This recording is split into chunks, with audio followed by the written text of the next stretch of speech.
بسم الله والحمد لله والصلاة والسلام على رسول الله وعلى آله وصحبه ومن والاه إلى يوم الدين وبعد. سبحانك لا علم لنا إلا ما علمتنا إنك أنت العليم الحكيم. رب زدنا علما يا كريم، رب زدنا علما يا كريم، رب زدنا علما يا كريم. رب اشرح لي صدري ويسر لي أمري واحلل عقدة من لساني يفقهوا قولي. Mes chers frères, nous remercions Allah Ta'ala qui nous donne la possibilité de vivre aujourd'hui le 9e ou alors le 10e jour de Ramadan, le 9e jour de Ramadan. Et hier soir, nous avons, dans la majorité des mosquées, complété la lecture du 10e Sipara. Ce qui fait que, jusqu'à maintenant, nous avons complété le tiers du Coran.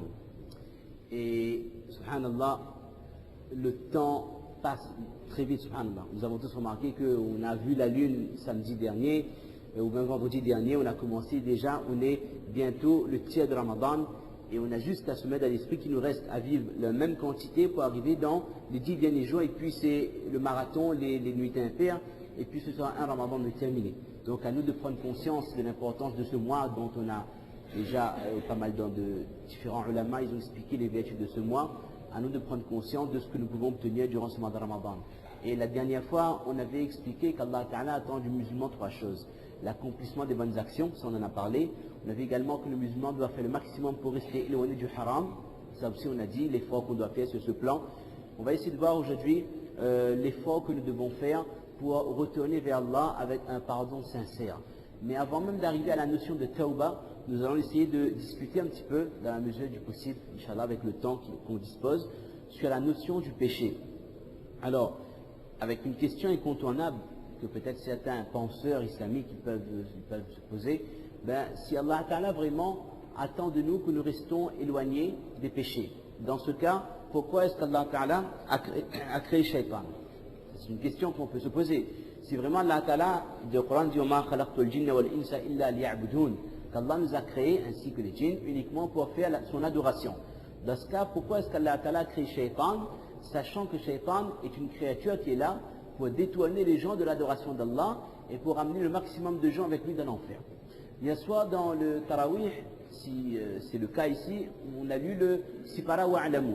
Et on est tombé sur un verset, subhanallah, parfois on peut lire ce Sipara 15, 30 fois, mais on ne fait pas attention. Même si on comprend et tout, subhanallah, même si on a l'habitude, on essaie de s'attarder sur les versets, mais parfois, on peut pas, de toute façon, le Coran ne peut pas être maîtrisé, ça c'est clair. Il n'y a pas une personne qui pourra dire que je connais le tafsir du Coran. Ça, celui qui dit ça, il est fou, il a un problème.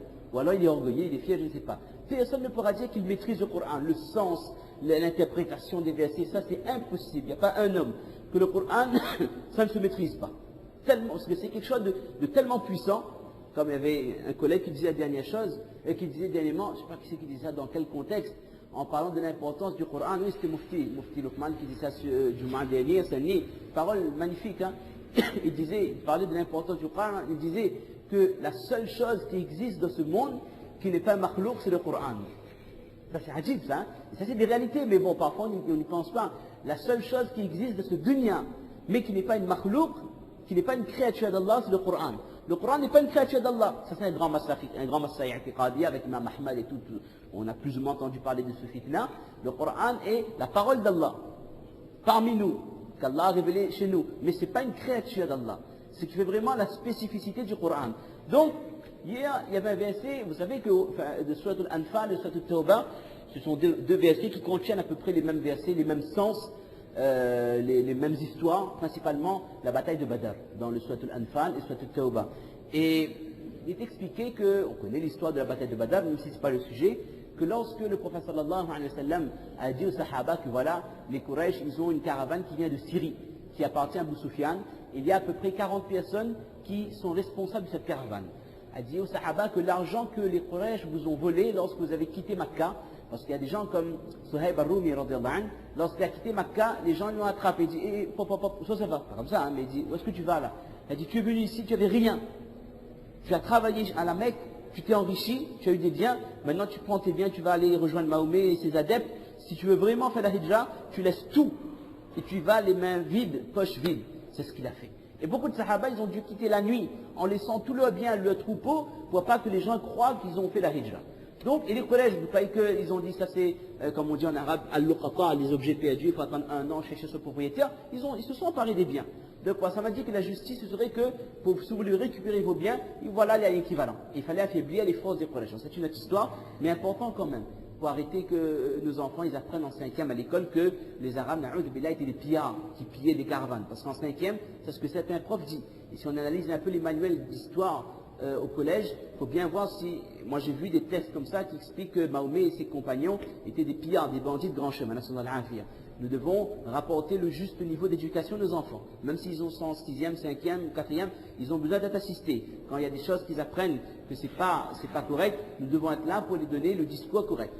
Donc, voilà. Et donc, le prophète sallam était avec les musulmans, c'était une armée d'à peu près 313 personnes. À peu près 313 personnes. Quand Abu Sufyan a eu la nouvelle que les musulmans allaient intercepter la caravane, Abu Sufyan a fait demander du renfort de la Mecque. Et il y a une armée de 1000 personnes qui est venue renforcer les 40 qui étaient déjà présents. Et ils étaient armés jusqu'aux dents, si vous pouvez dire comme ça. Ils avaient des chevaux, on est fatigué là, des chevaux et des chameaux, et surtout ils avaient des armures et des épées. Alors que les musulmans, ils avaient, dans les livres de hadith écrits, quelques épées. Sinon, on se battait quoi? Soit avec, je ne sais pas, c'est pas précisé, mais c'est clair. Déjà, le nombre 313 contre 1000, c'est clair, hein, il n'y a pas photo. Et en plus, les musulmans, si je ne me trompe pas, ils avaient 2 chevaux et quelques chameaux, et certains hommes étaient armés. Tandis que chez les Quraysh, c'est une armée rodée qui a l'habitude de sortir, etc., d'accompagner des caravanes. Ok? Ça.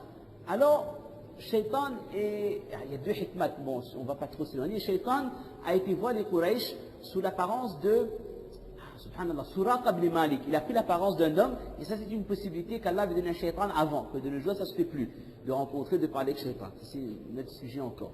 Donc Shaitan a été voir les Quraysh sous l'apparence de Suraqa ibn Malik, et il a dit, ne vous inquiétez pas. Et ça on va voir, Shaitan son travail c'est ça. Il y a quelque chose qu'on appelle tazyin al-a'mal, embellir les péchés. Parfois il y a un péché qui n'est pas exceptionnel. Hein, d'accord, une fille qui passe, une femme qui traverse, comme on l'avait déjà expliqué la dernière fois, Shaitan vous fait voir ça comme la plus belle des filles. Il fait en sorte que vous regardez, ou quelque chose de minime, et que Shaitan, il met l'importance de ce péché dans votre cœur, mais qu'avec recul, on se dit, mais c'était n'importe quoi, pourquoi je suis tombé dans un piège aussi facile? On appelle ça embellir les actions.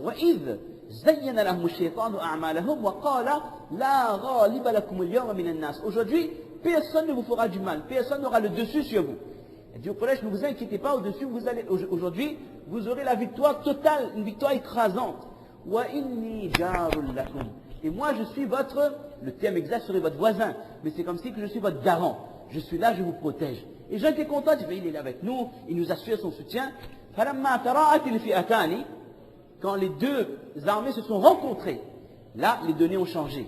Et vous dites que oui, mais logiquement c'est le contraire. Parce que si on remonte un peu le verset à la première page, Allah explique que les Mécois étaient à un tel niveau, les musulmans étaient à un tel niveau qu'ils ne pouvaient pas se voir au début. Et Allah a dit que en ce sens, hein, il y a 2 versets qui parlent à peu près les mêmes choses, que si les 2 armées s'étaient vues, hein, il y aurait peut-être un découragement du côté des musulmans. Et même que la vision, si je ne me trompe pas, que le prophète avait eu de l'armée, c'était une petite armée. Autrement, il y en a qui se seraient dit que, attendez, mais s'ils sont à 1000, on est à 300, ils auraient hésité. Est-ce qu'on y va ou on n'y va pas? Donc là, Allah Ta'ala fait en sorte que les musulmans, ils perçoivent la chose comme étant facile. Et ça, c'est une hikmat aussi, le taqdir.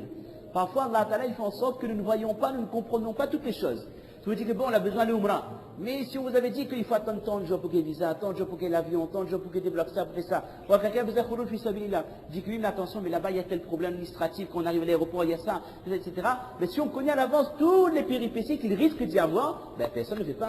C'est comme si même quelqu'un prend un médicament, hein. Si vous allez dire toutes les contre-indications, là, ilaha illallah, de l'iprane, vous ne vivez plus. Somnolence, éruption cutanée, vertige, des trucs parfois, on dit que toutes les maladies du monde sont réunies dans un médicament. J'ai mal à la tête et je peux attraper le cancer du monde entier à travers un médicament. Donc pareil, hein, le taqdir, parfois Allah Ta'ala, il fait en sorte que l'homme ne sait pas ce qui va arriver. Parce que s'il savait, il serait enfui, il aurait eu peur. Donc Allah Ta'ala a fait en sorte que les musulmans soient en confiance. Qui se croient beaucoup plus nombreux, qui sont en confiance, qu'à l'unanimité, ils sont sortis pour récupérer leurs biens dans la caravane. Donc on revient. Alors, lorsque les deux armées se sont croisées, nakasa ala aqibay. En ce sens, Shaitan, il a reculé. Mais logiquement, pourquoi il recule? Ben, vous êtes à 1000 et armés, vous voyez 300, ils n'ont pas de d'armes, rien. Il doit être encore plus en confiance. Non. Shaitan a vu quelque chose que les mécréants n'ont pas vu. Non, je n'ai rien à voir avec vous. En ce sens, moi je m'en vais. Pourquoi? Inni ara ma la tarawna. Inni akhafullah. Shaitan, qu'est-ce qu'il dit? Je vois ce que vous ne voyez pas. Parce qu'il est Shaitan, c'est Iblis. Iblis voit les anges, oui ou non? Oui. Nous on voit les anges, nous on ne voit pas. On a beau expliquer à nos élèves, les petits, qu'il y a kiraman katibin, ya'lamuna ma taf'alun, où c'est il est. Ils ne voient pas. Les enfants, c'est l'innocence qui parle, d'accord? Il dit, mais si Banal est là, où c'est il est? Il bouge les épaules, comme il pince, il ne mouille pas, tout ça. Ça, c'est des questions des enfants, vous voyez, d'accord? Nous, êtres humains, nous ne pouvons pas voir ce genre de choses. C'est un monde parallèle, ça. Il n'y a pas de connexion, un monde parallèle. Mais Iblis, il a habité dans ce alam. Il fait partie du alamul ghaib, du monde de l'invisible. Donc, il voit. Et Iblis, lorsqu'il a vu l'armée des musulmans arriver, il a vu qu'Allah Ta'ala avait envoyé les malaïkas qui encadraient l'armée des musulmans. Selon la majorité des ulama de Sira, de Marazi, ils disent que c'est la seule campagne pour laquelle Allah Ta'ala a envoyé directement les malaïkas assister les musulmans. Les malaïkas sont descendus.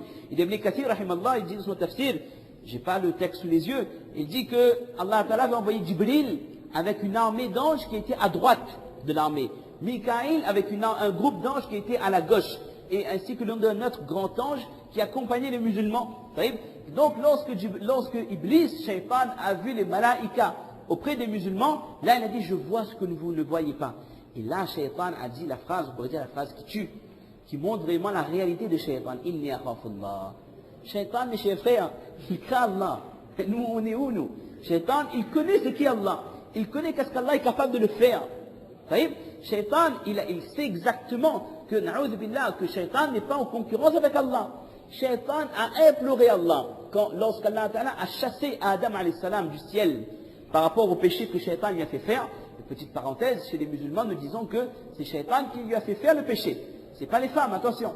Après on dit que c'est nous qui sommes misogynes. Non, c'est pas la femme qui a fait faire le péché à Adam. Et Shaitan, d'accord? Donc, Shaitan, il a demandé à Allah Ta'ala,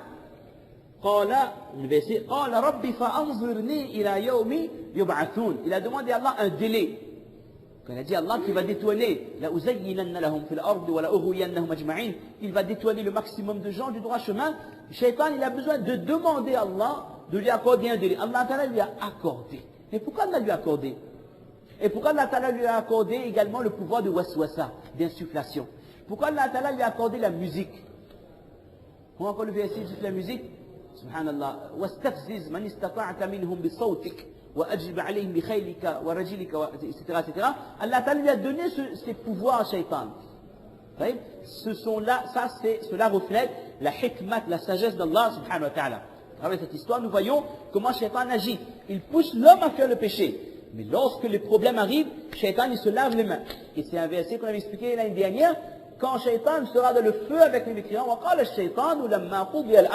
quand tout est fini, quand les gens du paradis sont dans le paradis, et les gens de l'enfer sont dans l'enfer, Shaitan dira aux gens,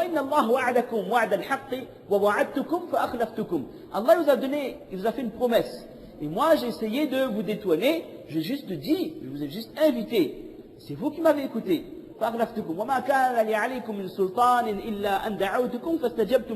Que moi, je n'ai fait que, j'avais pas d'emprise sur vous. Je ne vous ai pas obligé de me suivre. Shaitan va dire aux jeunes, je n'étais pas obligé d'aller à Saint-Gilles au safari ou au boîte de nuit Saint-Pierre le soir. Je n'étais pas obligé de consommer de l'alcool.